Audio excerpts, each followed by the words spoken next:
মামলার আর কোনো সীমা পরিসীমা নেই। আবার বলছেন সংস্কার করবে, সংবিধান সংস্কার করার জন্য একজন আমেরিকান সিটিজেন যে একটা নারী ঘটিত ব্যাপারে নাকি অপমানিত হয়েছে, দেশ ছেড়ে চলে গিয়েছিল, তাকে দায়িত্ব দেওয়া হয়েছে। যে সংবিধান জনগণের নির্বাচিত প্রতিনিধি দ্বারা তৈরি হয়েছে স্বাধীনতার পর, স্বাধীনতার পরেই জাতির পিতা বঙ্গবন্ধু শেখ মুজিব এই সংবিধান উপহার দিয়েছিলেন জাতিকে। মাত্র 10 মাসের মধ্যে সংবিধান তৈরি করে দিয়েছিলেন, যে সংবিধানে 75-15 আগস্ট জাতির পিতাকে হত্যা করে অবৈধভাবে ক্ষমতা দখলকারীরা সঙ্গীরে খোঁচা ক্ষত বিক্ষত হয়েছিল।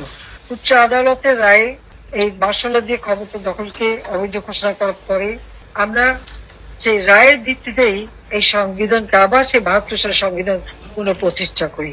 আজকে সেই সংবিধানে সংস্কার করতে ইচ্ছে, আরো বলে কমিটি করে দিচ্ছে বিভিন্ন সংস্কার করবে। আগে তো তাদের নিজেদের সংস্কার দরকার। এই যে ছাত্রছাত্রীগুলিকে ব্যবহার করা, জঙ্গিদের ব্যবহার করা, সন্ত্রাসীদের ব্যবহার করা, এমনকি বস্তি এবং ইসের যারা দেয় তাদেরকেও টাকা দিয়ে কাজ করানো, এটা কোন ধরনের কর্মকাণ্ড? এটাই তো বড় প্রশ্ন। সংবিধান সংশোধন করতে হলে জনগণের প্রতিনিধি দ্বারা করতে হয়। এই সরকার জনগণের প্রতিনিধিত্ব করে না, পিপুলস ম্যান্ডেট তার নেই, জনগণের দ্বারা কোন নির্বাচিত সরকার না।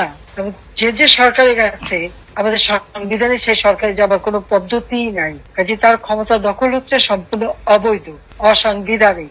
এটা অসাংবিধানিক অবৈধ সরকারের কোনো অধিকার নেই সংবিধানে হাত দেয়, এটা সে করতে পারে না, এটা ঘোরতর অন্যায়। আর এটা যদি করে, ওই সংবিধানের 7 অনুচ্ছেদ অনুযায়ী তার বিচার হবে।